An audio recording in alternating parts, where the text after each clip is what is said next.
All right, welcome back to Buc What You Heard. My name is Gene. You can reach me at Buc What You Heard. You follow me, I will follow you back. Big shout out to Smack Apparel. Love the shirt. Getting ready for the season. It's just exciting. I can't believe we're just that close. I'm joined by my esteemed co-host KB. How you doing, man? Fabulous. 8 days, Gene. We're Mike Glennon days away. Mike Glennon days away. Isn't he a neighbor of yours or something? He is. I walked by his house the other night, and then he threw a game-winning Hail Mary. Really? It got intercepted, didn't it? By a No, he coyote? won. It was the Giants. Yeah, They that's right. won. Sure did. Oh yeah.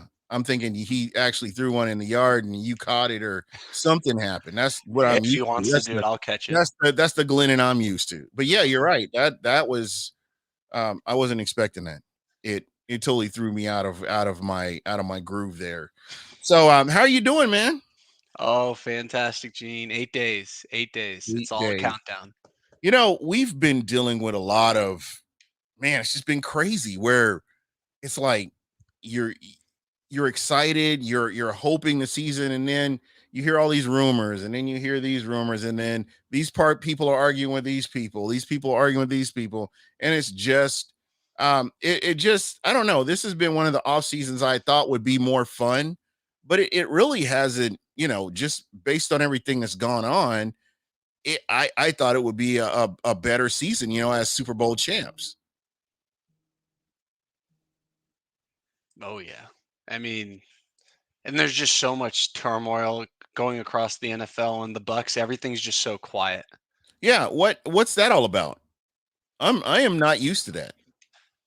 I mean, what the biggest thing that's going around the Bucks clubhouse is Leonard Fournette going to get the vaccine. Like that's literally it. Yeah, And then the conspiracy on whether or not Tom Brady is vaccinated. it's crazy because nobody really has anything to talk about. Not a, I mean, AB's being, in fact, AB is probably the most impressive player to come out of training camp that's not Joe Tryon.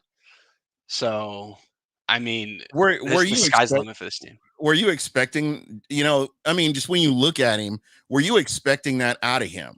Gene, I told you last year when we signed him, I was completely off. I didn't want him.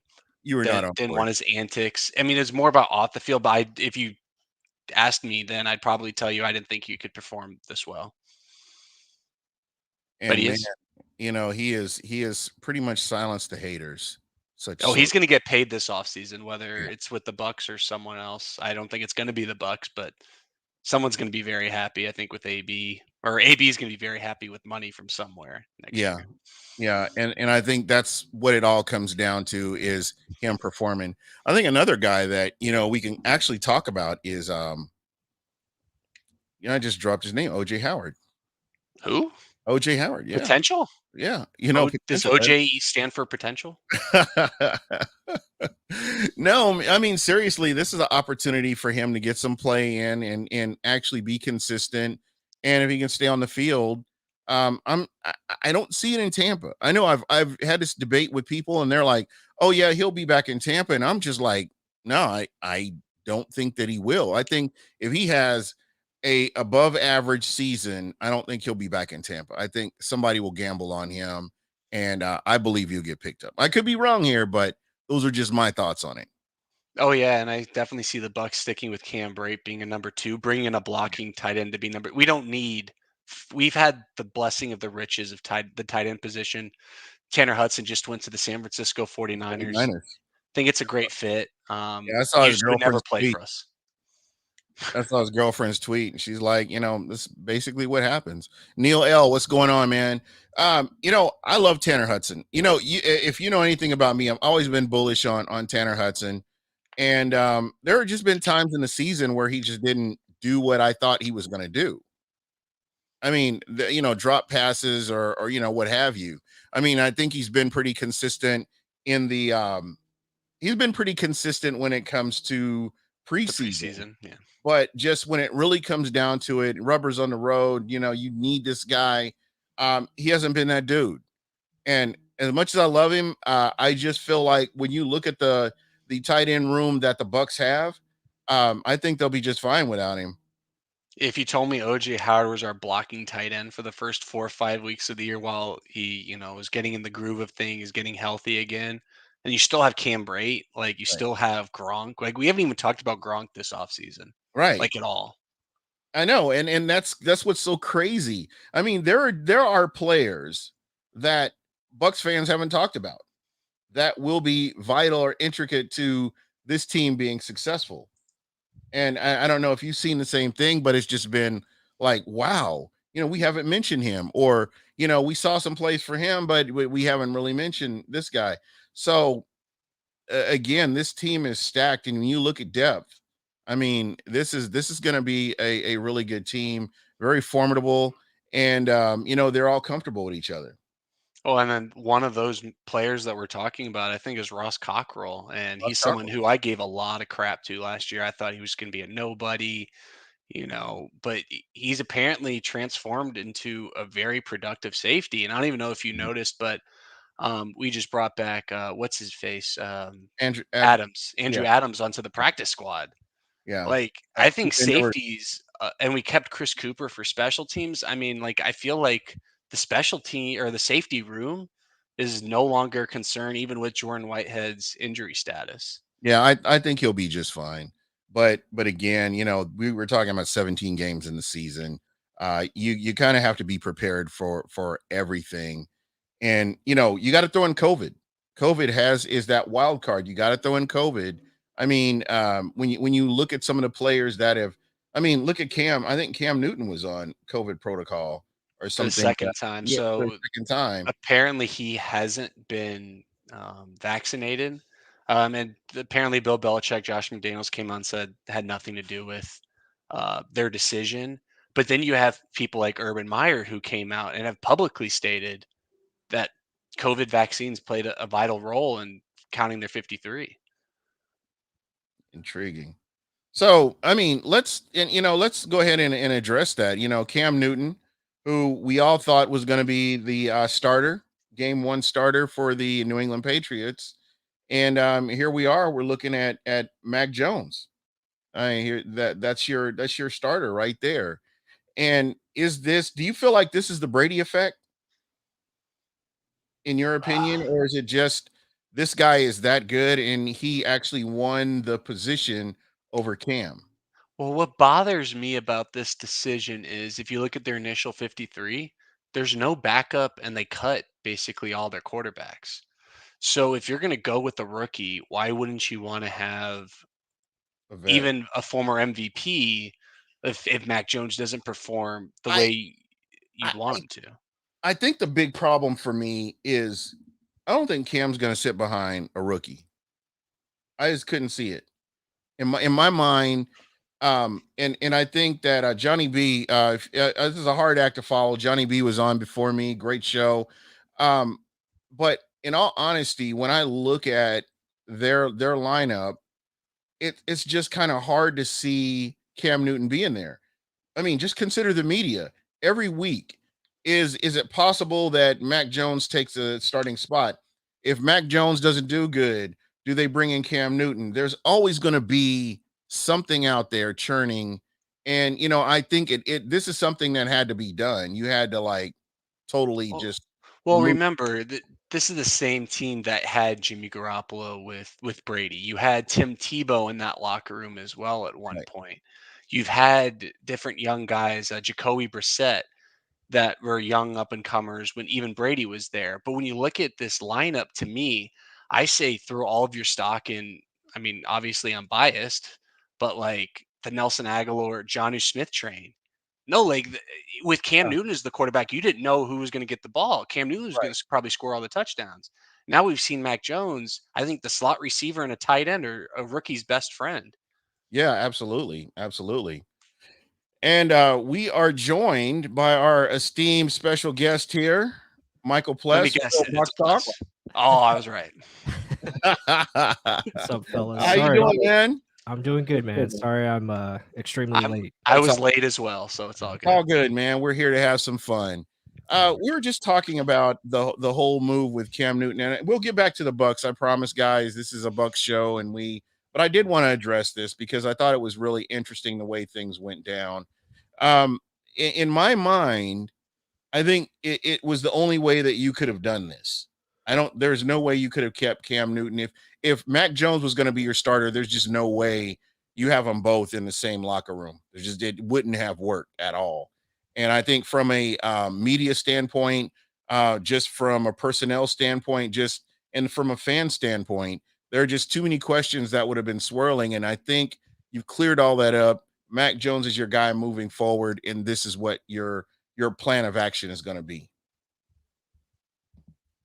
Yeah, I couldn't agree more. I mean, you look at it, I think Cam, it's time for Cam to, I think, get his own private island and, just go chill, relax, take a break from football, because like your body is beat up. Like, go get healthy, and see if you can make a comeback maybe next year, or just retire, and you can be the next Tony Romo, maybe, if you or a fashion. I'll do you one better. What if a quarterback goes down 2, 3, 4 weeks from now?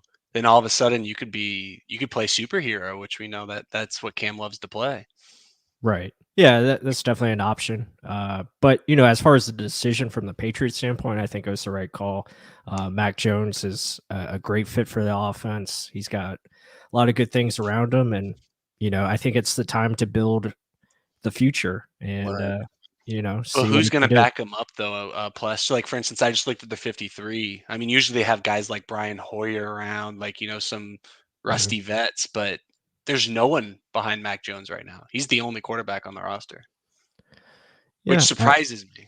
Well, the rosters, as Pless likes to say, the rosters are fluid. I mean, you can go all the way on into almost the middle of the season. They'll fix that at some point. Who knows? They may bring somebody back. They may bring a quarterback back in that's familiar with the system, and just have him sit back there and back him up just in case something happens. That's true, but how many playoff contending? I mean, we all agree the Patriots either think they're playoff team or they are a playoff team. To not have rookie insurance, I think, is just a risky game to play. Yeah. Did they get rid of Jared Stidham? Like, is he gone? To my knowledge, he's not on the 53. I'm not gonna. Gotcha. I'm just looking at the 53 on Patriots.com.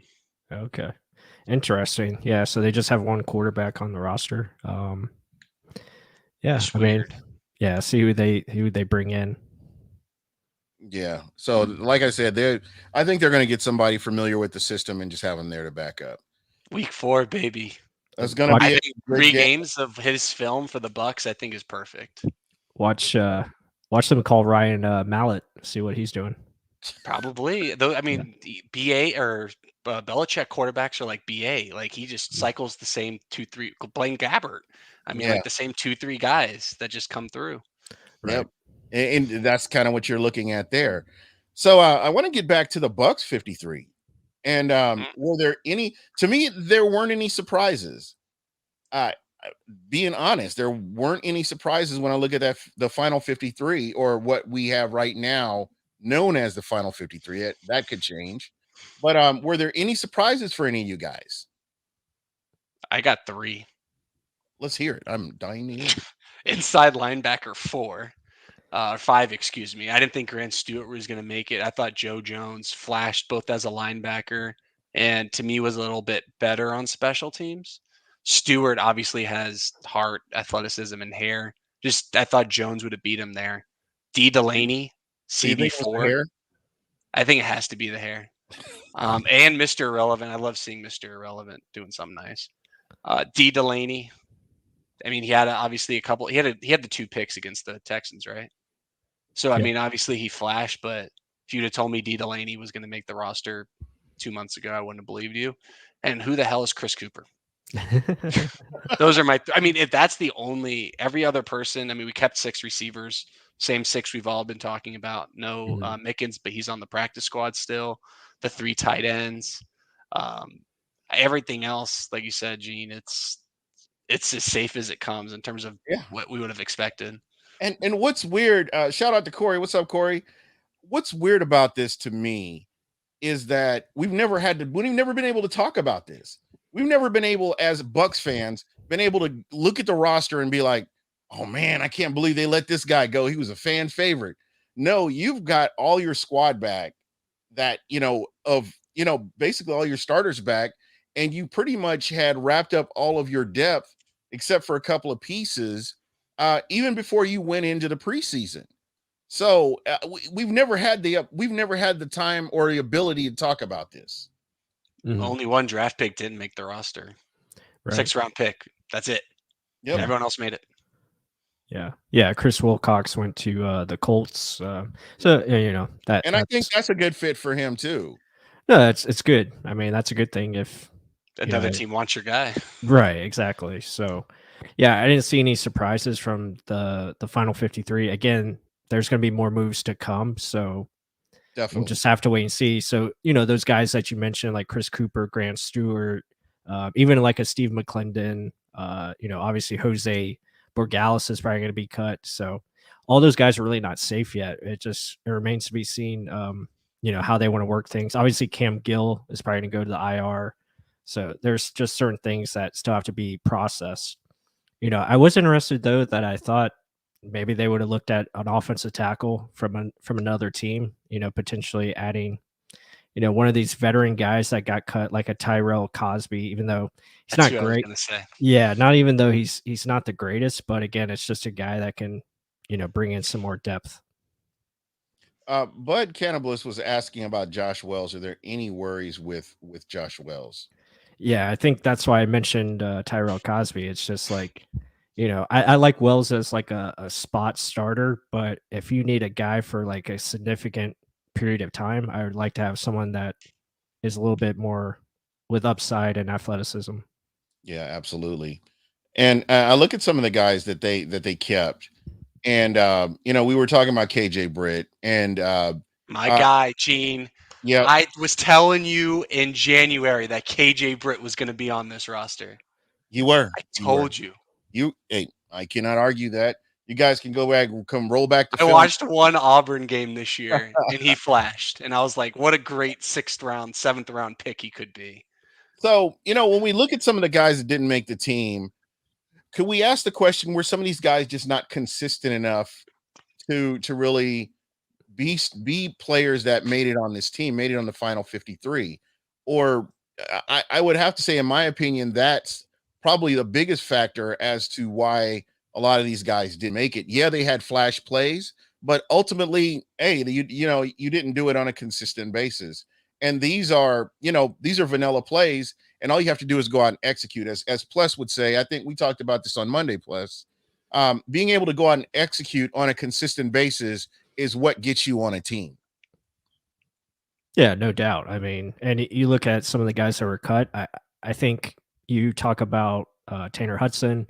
You look at Javon Hagan, Jeremiah Ledbetter, guys like that. I think they saw enough of who they were, and they didn't see anything where it was going to change their outcome as far as getting significant playing time. And that's probably why they haven't brought any of those guys back to the practice squad. They allowed them to seek out other opportunities where they might have a better chance of making a team or having more of an impact.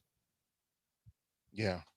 But when you look at like KJ Britt, I think he's going to be a good fit on the special teams, especially. I love watching him, and I don't know if you guys really noticed how well he played on special teams. I thought he did a great job. There was a lot of poor tackling, and because of the poor tackling, you saw some of the plays he made. He really stood out, in my opinion. He stood out over a lot of other players, and I think I asked you about KJ Britt. Prior to the final cuts, if you thought this is a guy that could make this team. Oh, you talking to me or Plus? Yeah, I was talking to Pless. Pless is who I was talking to, but I don't think.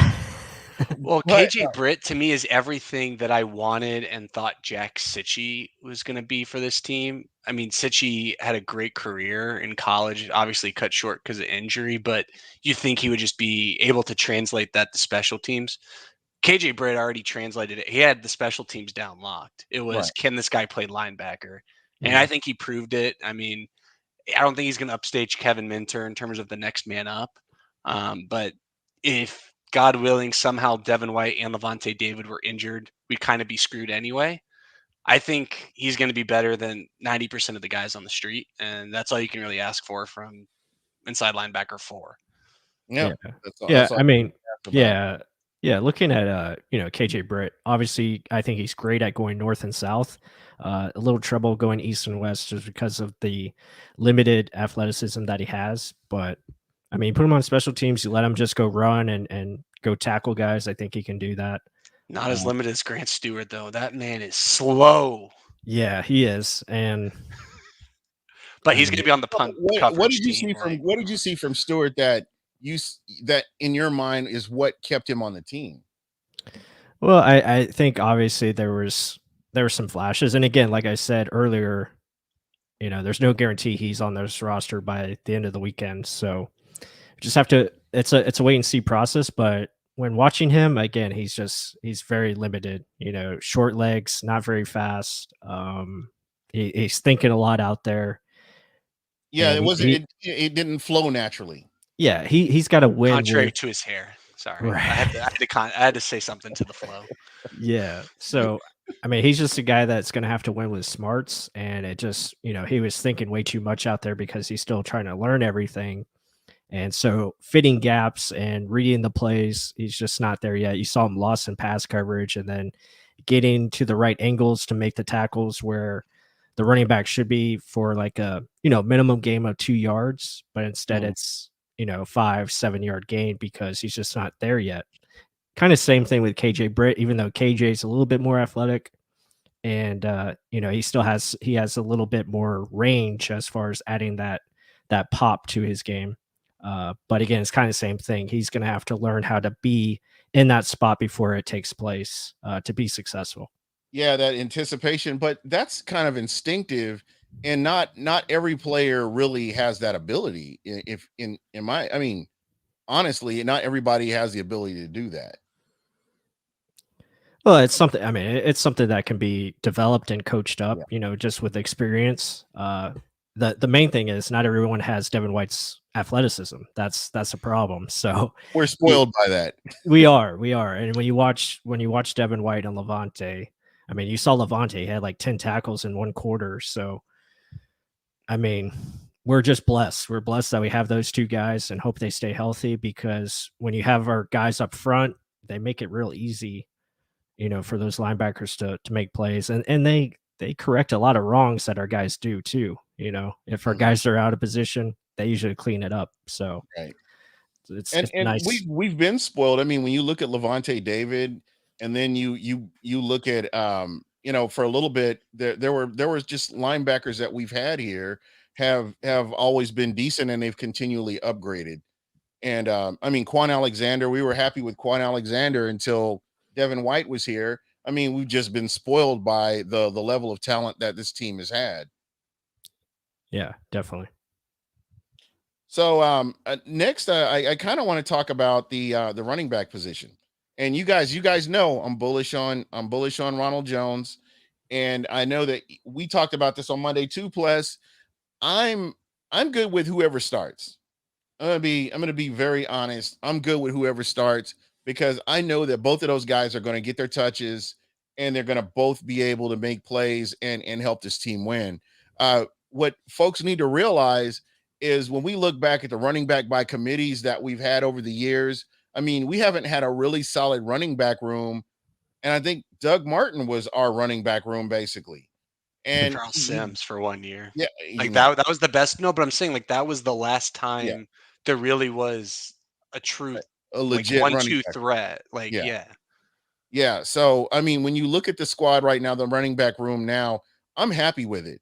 I would have been happy with this running back room in I would say over the past decade. I would compare this to any of those times because that was always the problem, just having consistent running backs. And now you got Leonard Fournette, you've got Ronald Jones, and you've got Joe Bernard. I mean, you're talking about three quality running backs that are going to help this offense. To me, it comes down to Leonard Fournette. I think Rojo's the starter. Is Leonard playoff Lenny, or is he sandbag, cinder block feet Lenny? Because that's what he was to me this preseason. He looked slow. He wasn't hitting holes last year until the playoffs. He wasn't Yeah. hitting holes this preseason.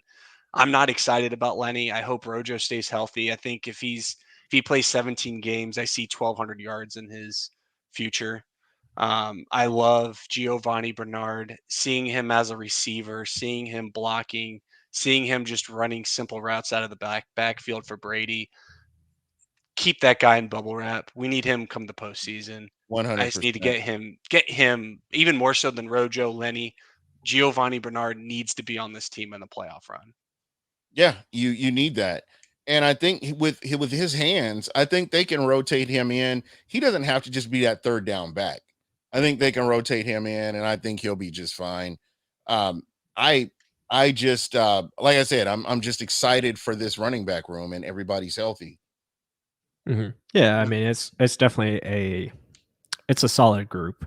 Obviously I prefer Rojo out there. I think he's the best runner on the team. But when you look at the other guys, Leonard Fournette and Gio Bernard, I think they're good complements to what you have. I was a little disappointed with Keyshawn Vaughn. I was hyping him up all off season, and I would have wished he got a better opportunity with some better players around him and see exactly what he could do. There were some flashes, but I'm worried about him that his I'm giving him the Kyle Trask treatment. Like, Yeah. dude, you're playing with fourth stringers out there. What really are you actually going to do? I mean, Yeah. Trask, we saw how good he was even with third stringers. I mean, Yeah. that was his best game by far of the preseason. He looked comfortable.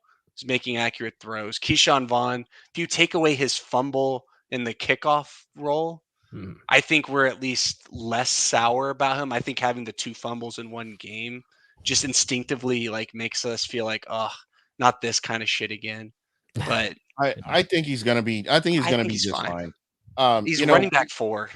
Yeah, and when you look at players, coming out of college, it's normally 3 years before you have an idea of who or what they are or what you Right. have, depending on how they're coached up and how they're utilized. Mhm. So I think people, if people that are sour on him, I need to pump the brakes. Let's see what he does. This was his first preseason, his first camp, you know, in of his career. So just kind of have to wait and see. Mhm. Remember, he flashed last year too. So we know if he has even limited opportunities, it's not the worst thing in the world. And I still think even with Ronald Jones, Leonard Fournette, and Giovanni Bernard being free agents next year, I still don't even think you need to worry about drafting a running back first round. I think you just bring back Gio. Gio's not going to And cost you you know, anything and crazy. I think Pless over the years has opened my mind to you don't need to draft a running back first round. You just don't need to do it. I You're mean, better off drafting Kyle Trask first round, in my opinion, than you are a running back. yeah, because I mean, when you look at Saquon Barkley and where he is right now, you look at Christian McCaffrey and where he is right now. These are draft positions where they could have gotten somebody in a key position that they could have brought along that would have been more instrumental and lasted longer. Because I think outside of the running back position, there are certain positions you can draft that it will transcend coaches. That if you're just a good talent, they can use you in whatever system they have you in. So Mhm. I don't know. I couldn't seem I couldn't I would be kind of disappointed if the Bucks ever drafted a running back in the first round. It's just not necessary because you can find them. Yeah, I don't disagree with that. And you guys are probably right. It's just a wait and see with Keyshawn Vaughn. I just hope he continues to get better and progresses, and maybe have a bigger role next season, like you guys said with the contracts coming up. I do like the addition of Darwin Thompson. They added him today, so I do like that move. I think he's got some ability. So it'll be interesting to see what happens with him going forward. Yeah, we've Just got look a at just look at that 2017 draft class real quick. You have Leonard Fournette first round, Christian McCaffrey first round, great. Dalvin Cook, not first round. Joe Mixon, Alvin Kamara, Kareem Hunt, James Conner, Tariq Cohen. Heck, Wayne Gallman hasn't had a bad career. Marlon Mack, Aaron Jones, Chris Carson, undrafted, Matt Breida, Austin Eckler. Like, you can the find list running goes on and backs. on. And But all but these colleges are putting really I good think that players speaks to the running back. quality of your general manager and your scouting department too. If you're able to go out and find these gems in the later rounds. Mhm. Exactly. So I mean, we always talk about it each year too. We all fall in love with someone who's not a first round running back. I know all of us were at least intrigued by the thought of Antonio Gibson on the Bucs roster a year ago. And don't get me wrong, I love Antoine Winfield. Part of me, was like, use that third round pick, use a future third round pick and like move up into the second round to get Antonio Gibson. But there's always guys from these small schools or, the David Johnsons that seem just like come out of nowhere. Like Right. this is the NFL. Like, heck, they're turning receivers into running backs at this point because you need to catch and block more than you need to do even run these days. Mm-hmm. So I wanted to ask you guys about some of the draft picks this year, and what are your thoughts? I mean, throughout preseason so far, like Trevor Lawrence, I know his name's been going around. What do you guys think? I mean, I'm worried about him because his offensive line is atrocious. I'm worried about him because of Urban Meyer, even more so than his offensive line. So you're like me. You don't think Urban Meyer is the answer? I think Urban Meyer made sense on paper, but we've seen he's not adapting to the NFL well. And he could be gone at any point, which we know once these quarterbacks get their second, third coach, it's usually when they're not successful. Yeah, Mm-hmm. like Spurrier. I think Spurrier was kind of the same way. When he came from college to the pros, he didn't really adapt like he should have. Let's see, Nick Saban, was somebody too that it just never really worked out Imagine if for he him. had Breeze, though. How many what ifs there? Yeah, so many what ifs. Yeah. Um, Got Dante Culpepper. yeah, he got his roll on Didn't there. he like tear his ACL by like lounging by the pool or something? That ruined his career in I can't Miami. remember what happened to him. Yeah, it was something weird. Yeah. I think the only coach that I could really think of that kind of made the adjustment, and it took a couple of times, was Pete Carroll. Mm-hmm. Pete Carroll was one where it didn't work out for him the first time. He went away and came back and had a totally different philosophy, and it kind of worked for him. Would we be saying the same thing about Pete Carroll if they didn't draft Russell Wilson, though? You know, I mean, the Legion of Boom was great, but remember they paid. Oh my goodness, who was it? Wasn't Matt Castle? It was someone who's oh, the guy absolutely who terrible. stole all the money. Not Webb. He was a Green Bay Packer. I don't remember, but God, my what is point it? is, like, they Yeah, I know paid what someone you're that saying. they thought was going to be their guy, like a multi-year big deal, and Russell Wilson comes in third round, and his rookie contract is why they maintained everyone and had those 2-year like Yeah. window. So my favorite subject right now, and I do want to talk about him because I love talking about him, is Joe Tryon. And last name, you guys have to help me. Shorinka? Shorinka? Shorinka? It's Shoyinka. Shoyinka. Shorinka. Shoyinka. Okay. Shorinka. I love that guy. I love him. And he's better than what I even thought he was going to be. I thought it was a great move to get him. You got to trust the system, and the Bucs saw something in him. And this is a guy that took a year off. He took a year off, whether it's COVID or whatever, he took a year off, and you take a chance on him. And I know it's early in the season. He hasn't even played a snap in a meaningful professional game, but you can't help but be excited about how consistent he's been on the field. Yeah, Consistent. definitely. Yeah. That you don't expect that from rookies. We didn't expect it from Antoine Winfield Jr. last year. Heck, I mean, I don't think we expected even from Tristan Wirfs. No, I guess Jason Light's got another notch on his belt for that one. So just mature, individual, a guy that's going to do his job, and man, he's continued to get better and better. Obviously, the year he took off, he did a lot of training with his technique and pass rush moves. Definitely has a better arsenal than what we saw on tape against when he was at Washington. And then, Washington's scheme was very difficult for him just because of what they do schematically. They run a lot of three-man rushes. They don't do a lot of 4-man or 5-man or 6-man pressures where you're isolating Tryon and getting him one-on-one matchups like the Bucs do. So yeah, I mean, very impressive. Yeah, see, they ruined me with Vita because when you watch Vita play in college, even he flashed, but like you watch a 60 play game, I mean, yeah, 3-play split, but like then you have the context of, hey, they're only rushing 3 every play, but like if there's a good defensive lineman at Washington, can we just pencil them into the Bucks at this point? Exactly. Yeah, pretty much. But Every you have to good be, and you connection. have to be happy with those moves. Are there any, and plus, and we talked about this on Monday. Um, for me, the only concern that I'm seeing is special teams, and it's both sides of the Can ball. I go on a rant, Gene? Please, by all means, the floor is If yours. Bradley Pinion doesn't put every single kickoff into the end zone this year, I swear I'm going to find him. And I made this reference earlier to anyone who's seen the movie Jay and Silent Bob Strike Back. I'm going to find him and I'm going to kick his ass because I do not want to see this team defending a punt or a kick because God, is it atrocious. Yeah. But we kind of saw a little bit of this in the Super Bowl too, or not the Super Bowl, but in the Saints game. playoffs where the Bucks were missing, special teams. They weren't stopping, they weren't able to stop anything. But And it Gene, just, every time there's a kick return for the other team, I have to hold my breath. yeah. And that's kind of where I'm at. I mean, it's not something that I'm comfortable with how they do things.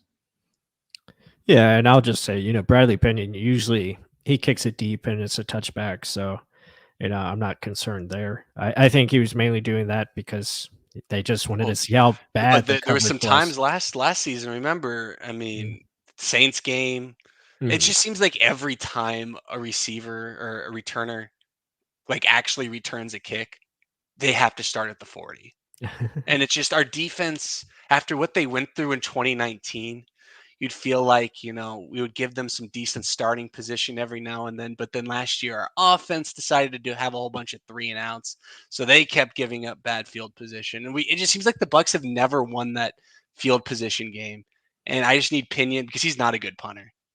Love him at kickoff, but he is not a good punter. I think he has like one of every like 6 or 7 kicks are just like, wow. But then the other 5 are just like, oof. So he's got to do his job to me right now. I don't even care about his punting, kick it out of the end zone. I don't want it because we're going to score points. I don't want them to have the extra possessions at the 40-yard line. Mm-hmm. Yeah. So I want to kind of talk a little bit now about the upcoming games this season.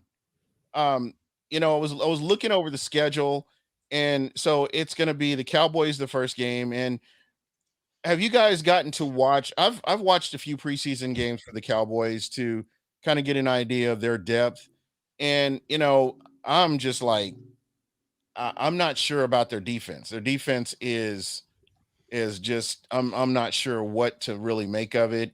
Mike McCarthy, I've never been really sold on him as a head coach. I think he was very fortunate to have Aaron Rodgers, but again, I don't really know what he is as far as being a good coach. He's not a good coach. Talking to you earlier, Gene, was speaking with my a colleague earlier today, huge Packers fan. Just they even all think that he won the Super Bowl 10 years ago. There's just no excuse. Like he was the problem in Green Bay. And everything I'm watching on Hard Knocks, how do these guys even buy into him? Like I couldn't personally as a player. He just has no personality. He's trying to be John Gruden, but he's not John Gruden. Like he's trying to be this old school guy. It's just I don't think it's going to work out in Dallas. If Dak plays 17 games, he might have a chance of staying. If anything happens to Dak, though, I say just get rid of him. But I originally thought this was going to be a trap game week 1. And I don't know if you saw me, Gene, while you were talking. I was painting a W while you were talking. I don't see the Bucks lose this game. I think they win by 17 plus, probably 10 plus if Dak plays. But if Dak doesn't play, this is a 30-point blowout. Yeah, I mean Dak's gonna probably play. I think. Well, absolutely. But will he be good though? Well, I mean that remains to be seen. Imagine if he takes just one hit though from Vita, Tryon, Sue, JPP, shoulder might start feel a little tight. Right. Yeah, I mean that's going to be the battle right there. It's obviously their offensive line versus our front 7. How does that match up? And then when you look at the Dallas's front as far as their pass rushers, I think they do have a solid edge group. You start with DeMarcus Lawrence, and then you have Randy Gregory, Dorrance Armstrong, Terrell Basham, Bradley and Nye. So they do have a good group there. So I think the big question is their linebacker core. And Well, obviously, you get to the back of their defense, the linebacking core, and the secondary. I think that's where To you're. me, the linebacker core is the only thing I think that's good on this defensive roster. Everything else, I mean, yeah, Demarcus Lawrence I think is great. yeah, Mhm. Everyone, I mean, Gregory's like okay. Remember, he's kind of a bust of a pick. I mean, Mhm. like he had a decent year last year, but he hasn't flashed in the past 3 years really. Like Yeah. he hasn't lived up to his billing at least. And they keep drafting all these linebackers. I mean, I love Micah Parsons, but like he's going to be an edge rusher for them. Mhm. He's going to be what Devin White kind of is for us, just like playing Mike, but also just rushing in my Right. eyes. And that could, that could definitely be an X factor for them. But when you look at our offensive line, and I think we should be able to handle our matchups. The good thing is most of their edge rushers are not super athletic, so they're not going to bring like that super speed around. Most of their guys are more like power rushers, which is good. That kind of fits into what our tackles like to do. Obviously, I'm not worried about Tristan Wirfs, but you look at the speed on the left side. That's usually what gives Donovan trouble. But yeah, I like our chances, especially with the utilization of Gronk and Bray and OJ Howard. So I think there's going to be some matchups, especially to attack in that secondary. yeah. And realistically, I mean, Dak Prescott is coming off of an injury where he didn't play last season. But not all of last season, but the majority of last season. Right. Then you look at preseason. He didn't really get very many reps. It takes a lot to get into football shape, and not changing positions. But you look at AB when AB came in to Tampa. When you look at Gronk when Gronk came into Tampa, having not played consistently in games, football shape is a lot different Mhm. than regular physical shape. So Yeah. there's a lot more to that, and it's going to be interesting how he adjusts right away to a meaningful game right off the bat. Yeah, I think though I think Dak is going to be probably the least of their concerns. Again, they have a really good receiving core with you're looking at CD Lamb and Cooper, and then you have who's the other guy, Gallup Yeah, as well. So and then you add in Ezekiel Elliott, which will probably be the first priority for the Bucs. They got to stop him at all costs. And so it'll just be interesting to see how we match up. They got a good offensive line as far as they're healthy. Again, these guys didn't really play much together last year, so it'll be interesting to see how that up front mixes against our front seven. So should be a good matchup there. And again, our secondary needs to be tested. They yeah, weren't really tested against guys in the preseason, so now you're going up against top quality receivers. They're going to have to be on their game. So that'll be something I'll look for early. Call me overconfident. I just don't see it. When we played the Cowboys in 2017, 2018, when we had the chance at the playoffs and we had to play at Jerry World, and Zeke 2016. basically Yeah. 2016, Yeah. Zeke just tore us apart. This defense, I just don't. Zeke isn't the same player. Devin White and Levante David and Vita Vea, they're all healthy for this game. I don't see how they can run on us. And then yes, the receivers are amazing. Dak to me is still a little bit of a question mark. He's just not going to be what he normally is in terms of working that ball down the field, I think. And then with our defense, I think this entire season, I think the Bucks defense is going to underperform in the sense that they're going to play a lot of zone. I just see the Cowboys getting first downs, kicking some field goals, maybe scoring 12, 15 points. I just don't see how offensively and defensively they can stop really what we can offer. Like once they get in the red zone, we're going to play man. I just don't. Amari Cooper is great, but he's still coming off an injury. CD Lamb is an amazing player. Bracket him. Mhm. Like, and then Gallup is a good down the field threat. But then again, I think that I don't like. I've had shoulder problems, so maybe I'm just overreacting to my experiences with torn labrums and torn rotator cuffs, and I just it's different. You're gonna throw the ball different if you don't have like a legit surgery. And I just think he's just been rehabbing, like, throwing those light footballs, throwing those baseballs, like just getting some sort of blood flow is yeah, great until Mhm. someone hits you while you're throwing. Right. And even if we don't sack Zeke, we're gonna hit him. yeah, And Mhm. it's that first time he gets up from the ground, how is he gonna react? Because he hasn't been hit this entire preseason. Mhm. Yeah, I mean, again, I'm trying to play a little devil's advocate, just looking at. Oh yeah, I just think this is a 30-point blowout. Like if Dak isn't himself, if Dak's Mhm. himself, I don't see how this isn't double digits still. Right. No, I definitely see the Bucks still winning the game. It's just looking at the matchups and, something definitely they're going to focus in on as far as, their receivers versus our secondary and how that plays out. And then you flip it to the other side. Obviously, we can say the same thing. We're definitely have an advantage with our passing game against their, defense. So I think the biggest thing to look for early is if our front four can get pressure on Dak consistently It's game without over. yeah, without sending blitzes, then yeah, definitely it is good night and see you later.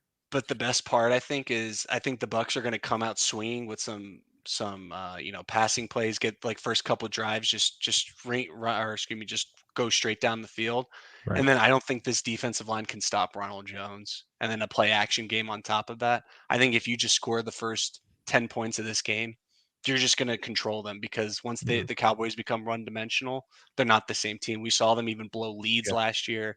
Yeah. Like this is even with Dak healthy, this team is just on its last leg, and if they don't have a good season this year, there's going to be a lot of blow up outside of Dak.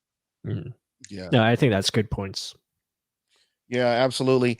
Again, what are the keys? I mean, like you said, devil's advocate. What are the keys to being successful against the Bucks? I mean, you have to run the ball. You You have have to to. you Yeah. have to establish a run in some Well, capacity. I think and we saw this last year. The weakness for the Bucks defense is you find areas in the flat, and you get the ball out quickly. So it's a lot of Sean three. Payton.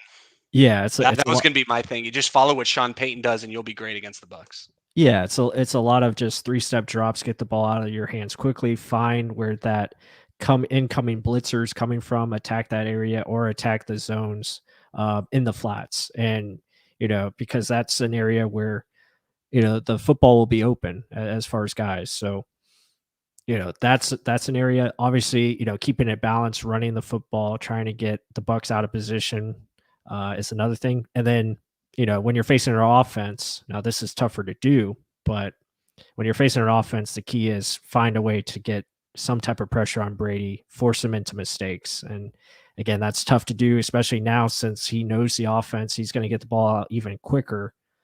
So I don't know if you can stop our offense, but when you're looking at it, the main way is to force some mistakes. And if you can do that, then you might have a chance. Yeah, absolutely. To me, it's run the ball, make us play man, and then have the playmakers to beat man. I think that's the only way you can truly. I mean, like I'm obviously teams are going to lose games during the regular season. I mean, when your chips are in the table in a playoff type environment, that's how you beat the Bucks.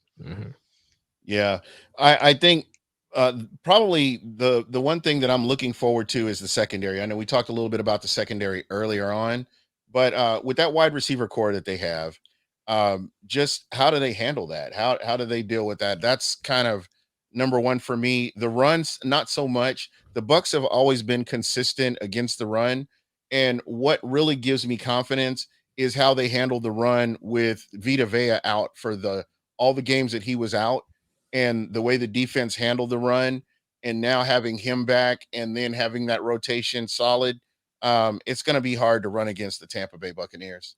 I want to see that try-on package week 1. I want to see the 3 defensive ends or outside linebackers. I want to see JPP inside, and I want to see how that works. That's one thing I'm hoping that we flash, maybe not for an extensive period, but I want to see a couple plays and see how that works.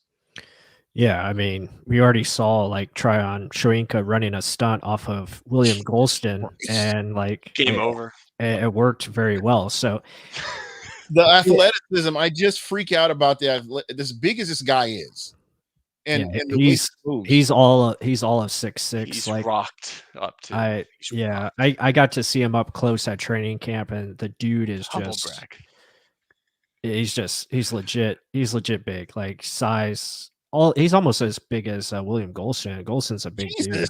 Well, remember Golston? I mean, Golston was like 6'6", like 270 when he came into the league. He's put on like 30 pounds of like straight up muscle, like since he's been in the league. Try and just, I mean, he's just a fit dude. And yeah, all of his size. Speed and athleticism is just crazy.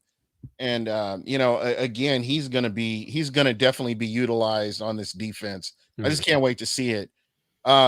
Again, are there any other aspects of this game that you guys are looking forward to? I want to see us run the ball down their throats against. I forgot who mentioned it in the comments, but mentioned they're soft in the middle, and the Bucks run duo like that.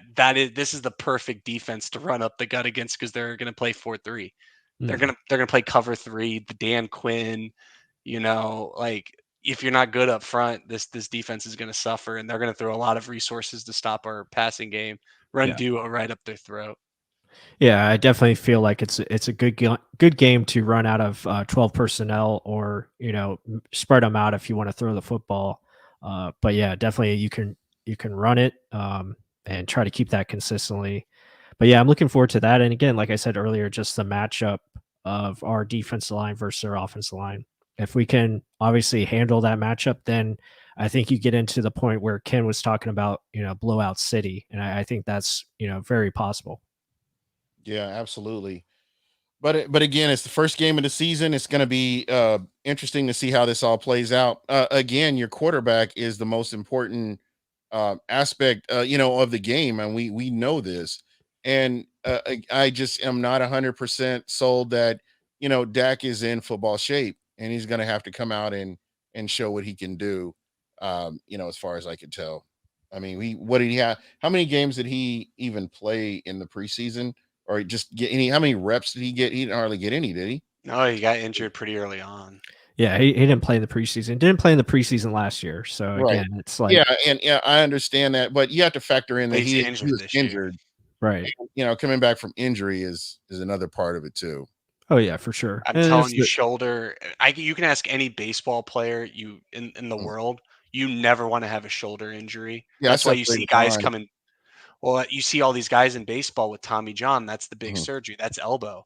You rarely ever hear guys coming back from labrum surgery for pitchers, for instance. And that's what a baseball or football quarterback is. He's basically a pitcher.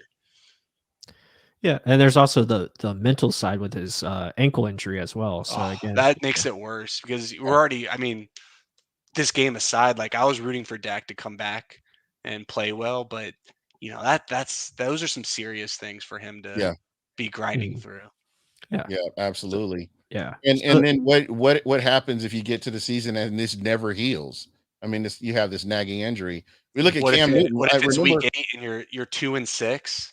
Yeah. I mean, remember Cam Newton having a nagging injury that he took from the preseason into the regular season, and instead of getting that rested or getting paid attention to, it really didn't, and it kind of carried on. So, he was my fantasy. That was my fantasy QB. Thank you. I'm sorry for that, Gene. No, because he was killing it. That was the thing. He was the number 1 quarterback when he went down. Like we were rolling. I don't know if you know Pless, but I drafted for Gene in a league, and I invested in Dak in all my leagues. I could get him at like the 7th round, like perfect value. Nothing wrong with that. Killed it. It was killing it. I banked on him on too many leagues. I've learned my lesson. And then he gets injured.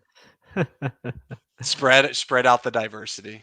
Right. So I actually had my fantasy draft Monday, and I got Matthew Stafford as my quarterback. So hoping it works out. I got Ben Roethlisberger as a backup. So I'm like, are you trusting Matt Stafford?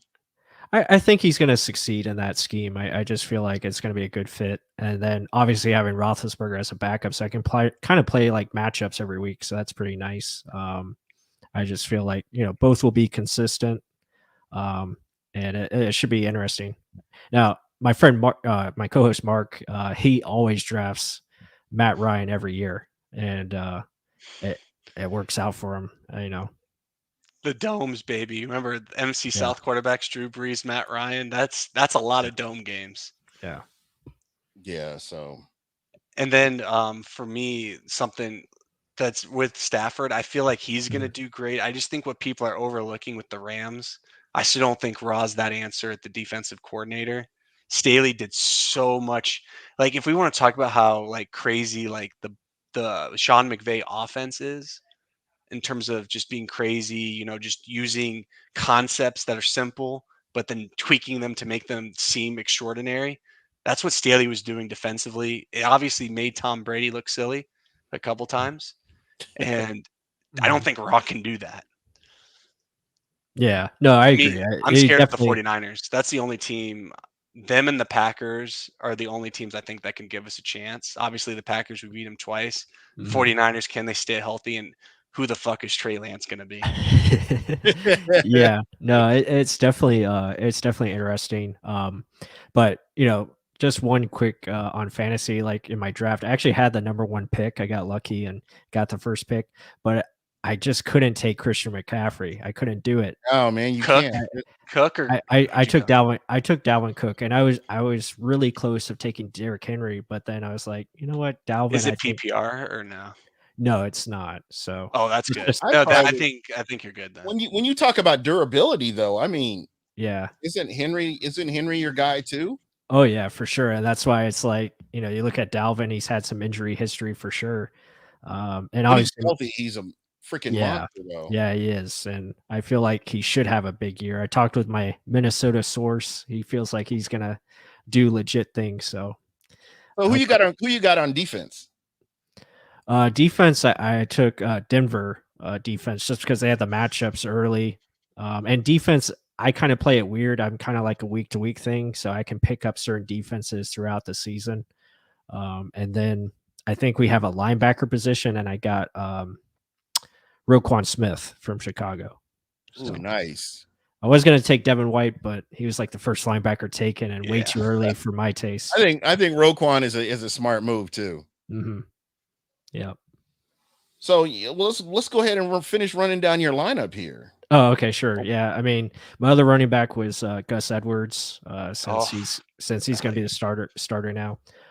Receivers, I got Keenan Allen, and who's my other receiver? Now I'm going blank. I'll have to look it up. Let me see if I can pull it up real quick. But Keenan Allen, I don't know about that. Speaking of fantasy, I need your both advice. I have a fantasy draft tomorrow at 7. Okay. I found out yesterday that the Bulls, USF Bulls, are playing NC State 10 minutes up the road from me at 7 o'clock. You should go. I know, but how am I supposed to draft? Draft it on your phone. Yeah, there you go. Get the app. They better have good service. Because you can get really good seats for like $15. Like no one wants to go to this game, apparently. That's awesome. Yeah, I would definitely take advantage of that. I don't know, man.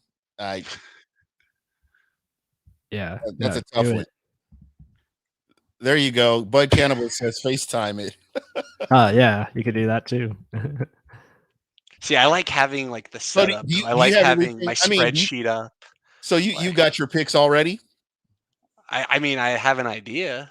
I mean, you got a tier system it. Yeah. But I mean, you got ideas of where you want to go, right? Injury. Yeah, but this is like the worst year in terms of preparation I've had for fantasy. So like part of me is like, do I not care as much, or do I have to go in like more than I normally would? Like all in. Put it on auto. So I got the rest of my team. Let's hear it. Okay. All right. So yeah, Keenan Allen, like I mentioned, I got AJ Brown from Tennessee, Nice. Jonnu Smith at tight end, Deontay Johnson out of Pittsburgh, and then I got a couple rookies that I feel like could produce, and Javonte Williams and Jamar Chase, and then my backup tight end is Noah Fant. I have a question: is Nelson Aguilar available in your league? He probably is, I'm sure. What I was going to say is, I mentioned this earlier, but Jonnu Smith and Nelson Aguilar are the biggest winners of the Mac Jones. His name? Mac Jones. Quarterback move, because what's a quarterback's best friend? A slot receiver and a tight end. Jonnu Smith to me is the number one player from that New England offense.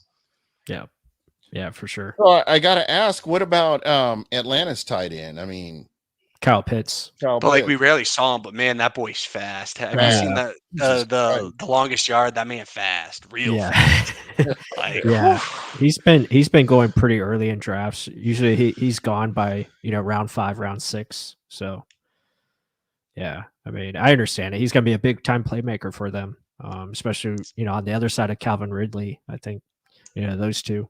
Just play him a receiver, man. There you go. He pretty much He pretty much is. That's what he's going to be. Yeah, but will they actually use him that way? Like, that's what I'm hoping. Like, if you have Kyle Pitts, just keep him in the slot and play Y. Like, oh man. Well, I have to ask you guys, do you guys draft like for position? Like if you've got the first pick, your first pick is going to be a running back, right? Yeah, Is 9 that times out of 10, unless I'm like pick 13 and like it's like we did last year, Gene. I was pick like 14. I reached on I got Aaron Jones, which was a hit. Yeah. But then I got what's his face from the Cardinals? Forgot who started last. Kenyon Drake. For D-Hop? You talking about D-Hop? Big one. No, I'm saying like running back. he reached on running back. Like Kenyon Drake. going running back round 1, round 2 works for so long before there's that big dip. Yeah, for sure.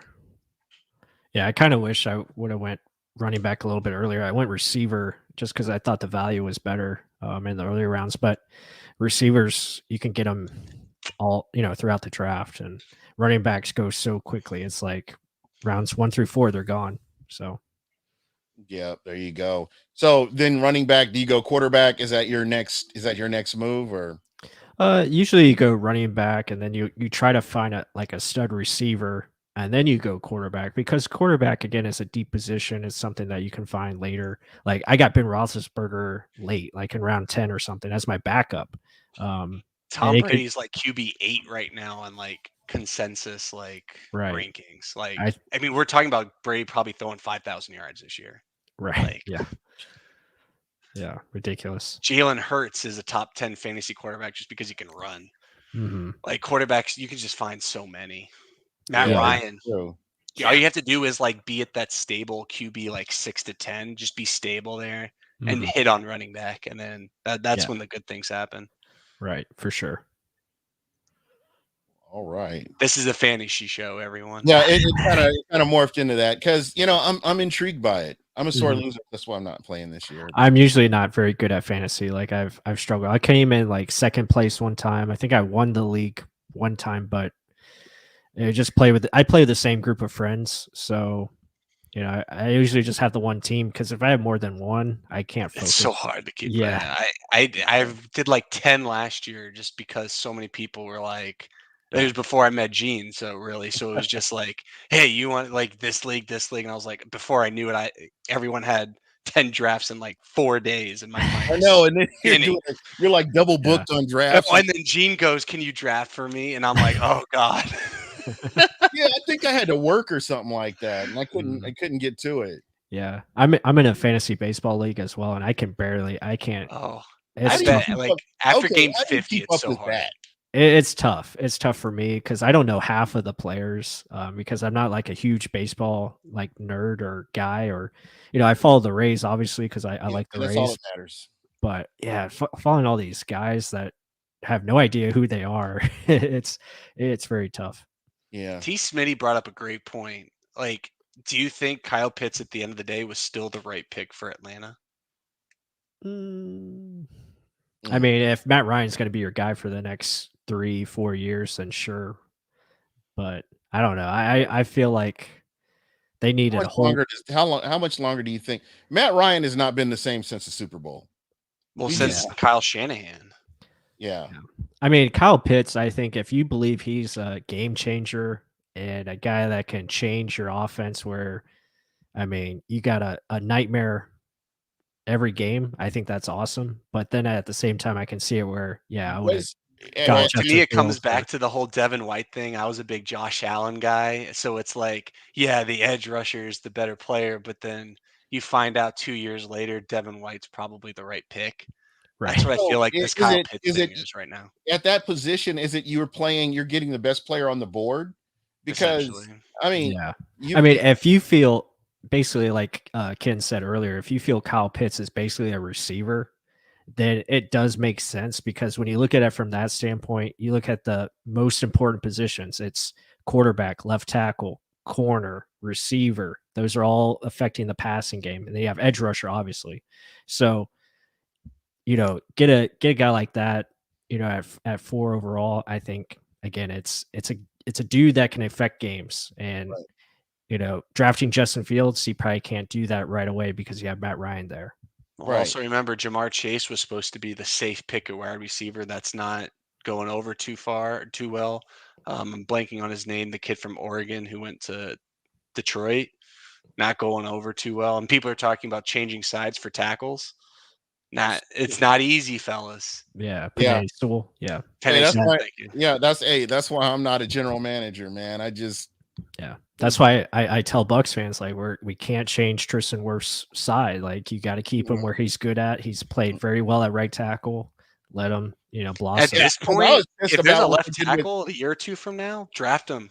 Like if you want a left tackle, what they did to Ali Marpet. Remember the Ali Marpet experiment when? Oh man, that was bad. Dumbass got on the stage and said, "Oh, we're experimenting on the offensive line." No, dummy. I'm like, he's a great right guard, and now he's our backup center right now. How does that make you all feel? I'm fine with it, But there are certain positions that are like gold, Mm-hmm. And you just that you can't really like easily replace.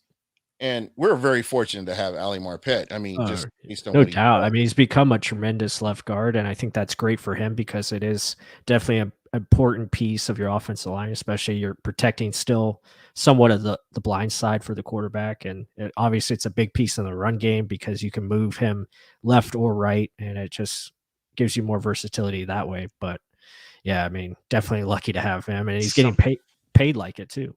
Sometimes I wish he played the right side just because Quentin Nelson, and rightfully so, gets so much love that I feel like Marpet, like similar to Levante David, like you're just never going to get that love.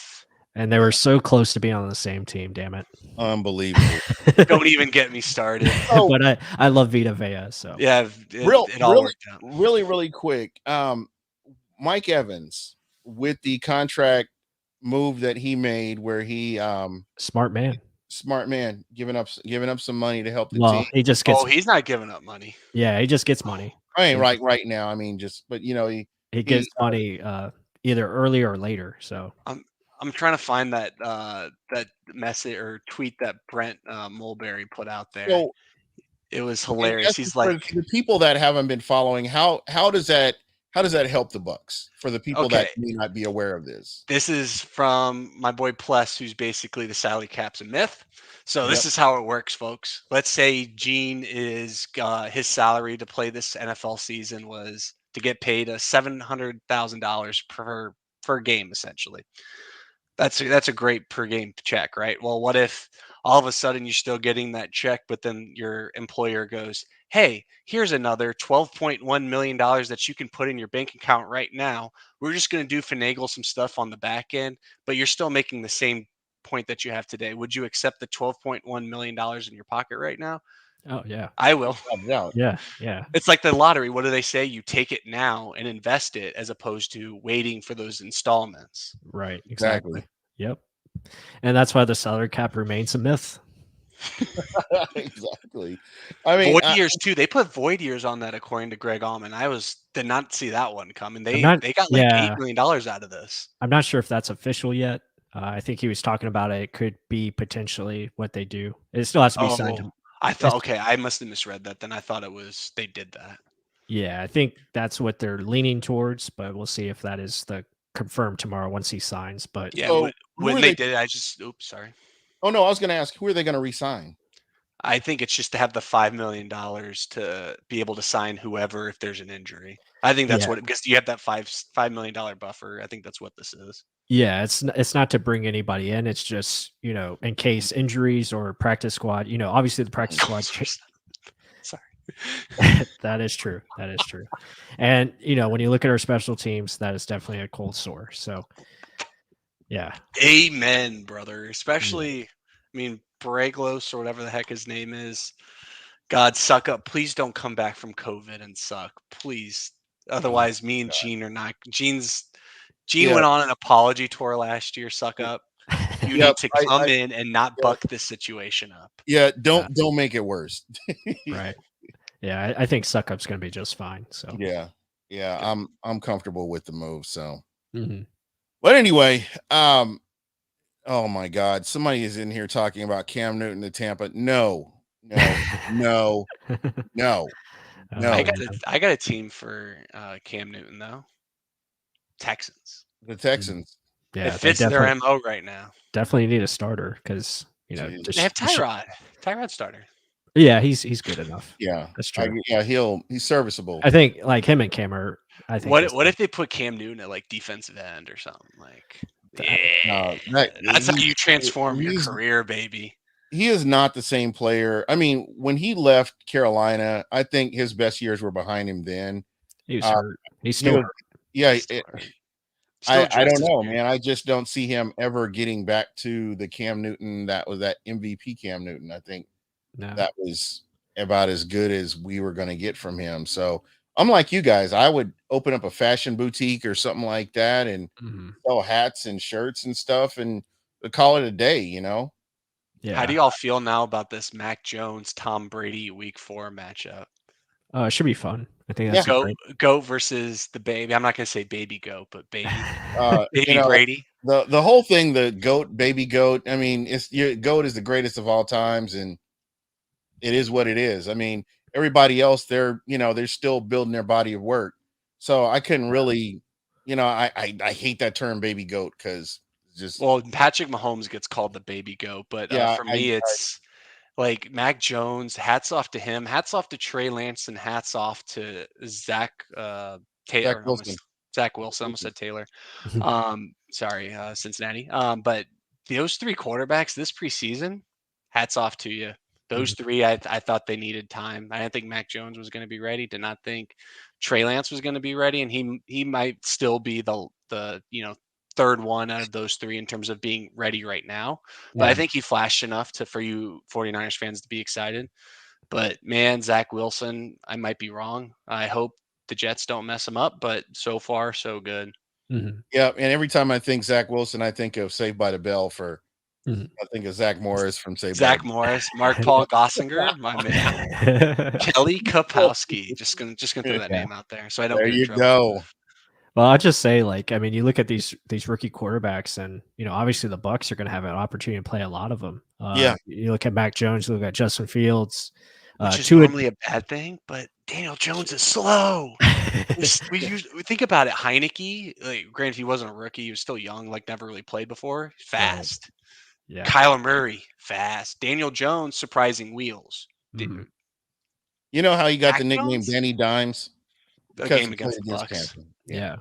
Well, I mean, you're facing Zach Wilson at the end of the year, most likely, and then you look at some of the younger quarterbacks we'll get to face, like Tua Tagovailoa. I forgot we're playing the Dolphins. I forgot about that one. Tagovailoa. Is it Tagovailoa? Tagovailoa. Yeah. Gene has it down. I'm not even going to attempt it because I mess it up. Yeah. But how about that? They play week 1. Did you know that? Mac Jones and Tua? Yeah, that's awesome. That's going to be a good game. I didn't realize how much hatred there was in the AFC East. Yeah. Oh, it's open season now. Remember, no Brady. It's bad. It's like those cats want to hurt each other. Yeah. They'll follow people around on the podcast and just they'll start a civil war on somebody else's podcast. They are. Yeah, I'm probably going to get a letter from somebody about Tua's pronunciation, because I butchered it. No, you did just fine. You got Adam Schefter with the letter. Exactly. That was awesome. Well, guys, thank you so much. This is the last week, guys, for real, and we will have actual content to talk about because we are rolling into the season, and we're going to have a guest on to discuss the Dallas Cowboys next week. Man, this should be exciting. And Ruth the Truth. I was gonna give him a hint. I was just gonna say Cowboys fan. Yeah, you already know it's Ruth the Truth. I've been roasting her for I don't know how long because she knows I hate Dallas. So it's just one of those things. But yeah, she'll be on and she'll definitely be representing the Dallas Cowboys and talking about them as we get ready for our first game of the season. Pless, tell everybody how they can get a hold of you. By the way, Kyle Trask, the video you rolled out was amazing. Thank you so much. Great work on that. Appreciate it. Yeah, just go to YouTube, type in Real Bucks Talk. Be sure to subscribe to the channel, hit that notification bell on, and get a lot of great content that we're trying to put out weekly. So, got a couple, draft prospect videos for next year. I know we're already looking at 2022 NFL draft because we're crazy. 8 years behind me and Gene. Your guys We're are on behind 2030. times, buddy. Yeah, We're 8 years ahead. So we just put up a Kayvon Thibodeau out of Oregon video up today. I feel like he's definitely the best pass rusher in the class. A lot of potential. And then we also have some, Buck videos with Kyle Trask, like Gene mentioned, and also Joe Tryon. So, go check it out. All right. Real quick, Cade McDonald, who is a Dallas fan, the lone Dallas fan in the chat, trying to stir some stuff up. Oh, Ruth comes in. She was here the whole time. In the chat. Ruth, I swear, it's nothing but love. She'll be on here next week while we're going to be talking about the Dallas Cowboys versus the Bucks. She'll be on here and she'll definitely have something to say. I promise to be nice, Ruth. I promise. But Pless will probably be on here, but he's also nice, so I guess I'll be the heel. Yeah, I wonder if Ruth's going to the game. I don't know. We had to find out. That's going to be great, man. I'll definitely be hitting you up for some. I don't know where you're going to be tailgating at, but it's going to be exciting. Yeah, definitely. But anyway, I did want to thank Cade McDonald, the lone Cowboys, not alone anymore. They come out in packs. Yep. So it looks like Ruth and Cade are here for repping the Cowboys. Nice. Yep, and she will be at the game, by the way. Just if you haven't caught the chat there, and the chat is for everybody. We come in here, we have fun. The NFL is a microcosm of the world. We want to make sure that we're inclusive to everybody, regardless of your team, except for Atlanta, and in this case Dallas. But we'll make some exceptions here. We're playing you guys, but we're just here to have fun, man. That's what it's all about. KB, tell everybody how they can get a hold of you and any guest appearances coming up. Not anytime soon right now. Just busy with work and obviously being with the wonderful Buc What Ya Heard and Gene. But with the season coming up, I got a free meal probably coming my way. Love the best thing about Cowboys fans is they're all hype right now between hard knocks and everything. So I got a friendly wager with a friend that I get basically whoever wins gets to buy the other one barbecue. So I'm looking forward to my free meal. Sorry, Ruth. Sorry, Cade. You already heard my prediction. Good, it's not man. pretty. They're always hyped at the beginning of the year, and just like that, just like Bad Penny, they just kind of go away, and then you find them again at the beginning of next season. So I don't know. They can't go 8-8 anymore, Gene. Exactly. No more 8-8 for you guys. No more for you. So you can find me on Twitter at Buc What Ya Heard. No, I'm just kidding. At Bucks_Barrett. Don't mistake me with Barrett_Bucks. Bucks or Shaq Barrett. I'm the right one. Or Shaq Barrett. Find the right one.